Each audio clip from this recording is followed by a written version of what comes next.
Vamos para o nosso segundo conteúdo para a aula de hoje, que são os marcadores temporais. O que são marcadores temporais? Quando eles são usados e como utilizá-los? Os marcadores temporais são tão importantes quanto os elementos da narrativa.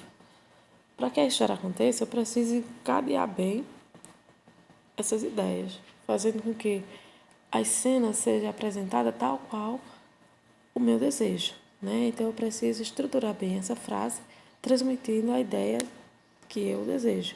Então quem faz essa transmissão é a elaboração da frase, a organização dessa frase.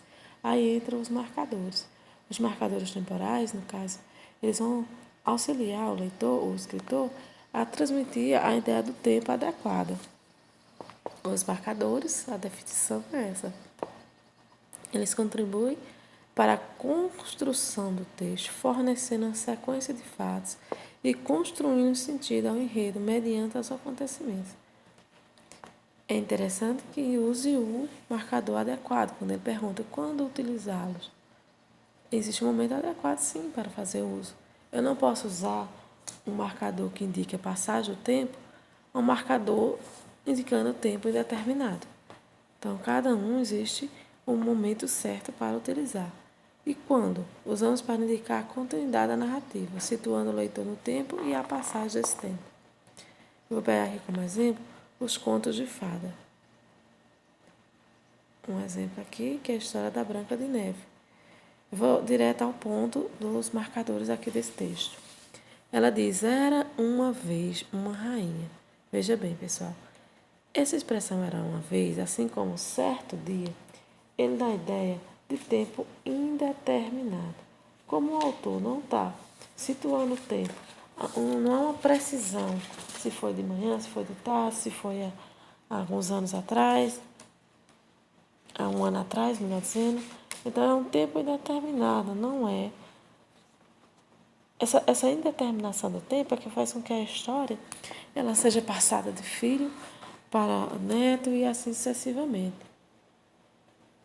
Porque imortaliza a história, né? Então, era uma vez, assim como certa vez também, num tempo muito distante, que é uma expressão do espaço, né? Então, o autor gosta de fazer isso para que o leitor, ele tenha essa história e nunca morra, né? Para passar geração para geração, indetermina o tempo. Outra expressão temporal usada aqui vou direto para ela, quando ela usa, ó, bem aqui, ó. Ele tinha um espelho mágico, ela, aliás, e sempre lhe perguntava. A expressão sempre dá a entender que isso acontecia sem brechas, era rotinamente. Acontecia com frequência, frequentemente. Então, se ele usasse outra expressão de vez em quando, por exemplo, então já mudava. Já mudava o teor, a intencionalidade do texto, do que o autor queria dizer. Quando ele diz sempre, porque é uma importância maior para a rainha saber quanto à beleza, quanto à sua beleza. Se ele coloca isso raramente, então já mostra que a rainha tem outros afazeres. Está entendendo? Então tem um elemento adequado para cada situação. Lá no final, no último parágrafo, ele diz, enquanto isso, Branca de Neve fugiu. Enquanto isso, veja, que enquanto o caçador vai em busca do coração do veado, a Branca de Neve desaparece. Tenta desaparecer da vista dele para que a rainha não descubra seu paradeiro. Então, esse enquanto isso, quer dizer, acontece ao mesmo tempo. Se ele usasse outra expressão que não é essa ou outra semelhante, né, parecida com o mesmo sentido, ao mesmo tempo, por exemplo, ele já ia mudar o sentido. Então, se ele usasse outra expressão que não fosse enquanto isso, ao mesmo tempo, naquele momento, então já não ia dar a ideia transmitida pelo autor. Se ele dissesse, horas depois, a Branca de Neve desapareceu. Então, já dá a entender que ela também assistiu a ler a busca do veado, quer dizer que ela demorou a procurar abrigo. Então, enquanto isso, já dá a entender a rapidez, a necessidade que ela tinha em fugir. Está entendendo?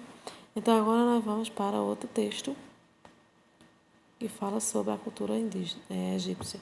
Pessoal, Olha, ele usa logo na segunda linha, ó, naquela época dos povos indígenas.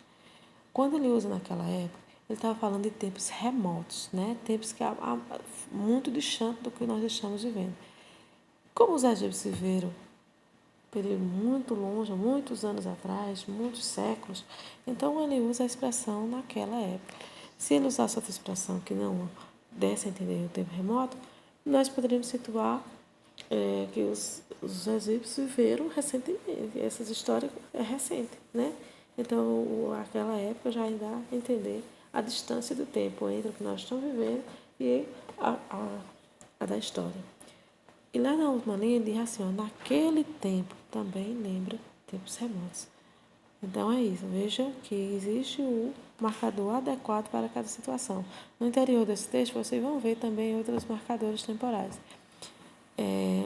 Mas eu trouxe esse aqui justamente para você entender que o marcador é escolhido de acordo com a intenção do autor. Então, é isso. Vamos para o próximo vídeo.